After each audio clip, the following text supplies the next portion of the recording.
ได้ไปจำเพราะว่าไปพักช่วงเรียนอะไรพักเรียนเทอมนะพักเทอมมาเรียนระยะสั้นส่วนอยู่นานๆอยู่อีกกันอยู่อีกที่หนึ่งก็เป็นเด็กวัดเหมือนกัน5-6 ปีแล้วเมื่อก่อนมีหลวงปู่ที่สุพรรณเขตเมื่อก่อนสุพรรณเขตเป็นพระผู้ใหญ่ก่อนต่อมาก็เป็นระดับจังหวัดปัจจุบันก็ตามเขาเรียกว่าตามอาวุโสของอาจารย์เรียกขึ้นมา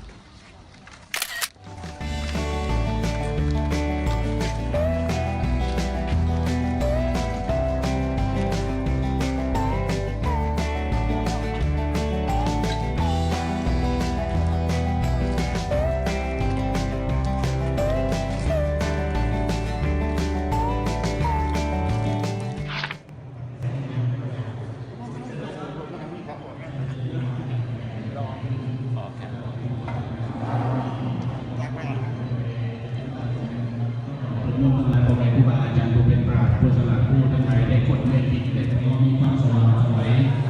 บุญยังเป็นปีจันทร์ปีเกิดบุญยังเป็นเงินยังเป็นความสว่างไสวดังที่ขอในวันจำลองพระขอที่หนึ่งที่เขาจะตื่นกันเขาตื่นกันมาตั้งแต่การเตรียมงานมาวันนี้เขากำลังทำอยู่ตอนนี้คือการสร้างบารมีสร้างบุญสร้างกุศลทางฝ่ายครอบครัวจะเป็นทั้งท่านรัฐมนตรีกระทรวงแถลงข่าวและวัฒนธรรมท่านดร.บอแสงทัพวงศ์ดาราพร้อมด้วยการนำประธานที่เมื่อการดำเนินเรื่องทางการก็จะได้แจ้งให้ผู้รายละเอียดสำหรับแขกจะเป็นทั้งคณะการนำจะเป็นทั้งแขกที่เขารวมจะเป็นทั้งครอบครัวในขณะนี้พระเดชพระคุณพระอาจารย์ใหญ่มหางอนนำรงบุญประธานศูนย์การโครงการพุทธศาสนาสัมพันธ์เล่าได้เดินทางเป็นมาสู่ของเราวันนี้มนต์ได้แจ้งให้ข้าน้อยจะได้ดำเนินไป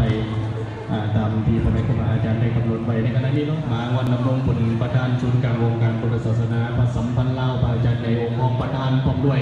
คณะประจำศูนย์กลางอปสคณะประธานอปสแขวงแต่ละแขวงคณะพ่อแม่ครูบาอาจารย์ที่ได้เดินทางเข้ามาร่วมในขณะนี้ก็พร้อมแล้วอันดับต่อไปขออาราธนานิมนต์พระอาจารย์ปอนำรงพิมพ์จักรหัวหน้าองค์การศูนย์กลางอปสได้ดำเนินวาระในการดำเนินบุญกุศลในครั้งนี้ขออาราธนานิมนต์ปุญญาตาอัตตาสัมมาปัญญิกาเดธัมมังปะระมัตถังอาราติวินาติปะปะมัจจักวานาจะสัญญังโมอัปปมาโต9:40ผู้บริหารรับสูงมจรกล่าวรายงานผู้บริหารโดยผู้บริหารมจร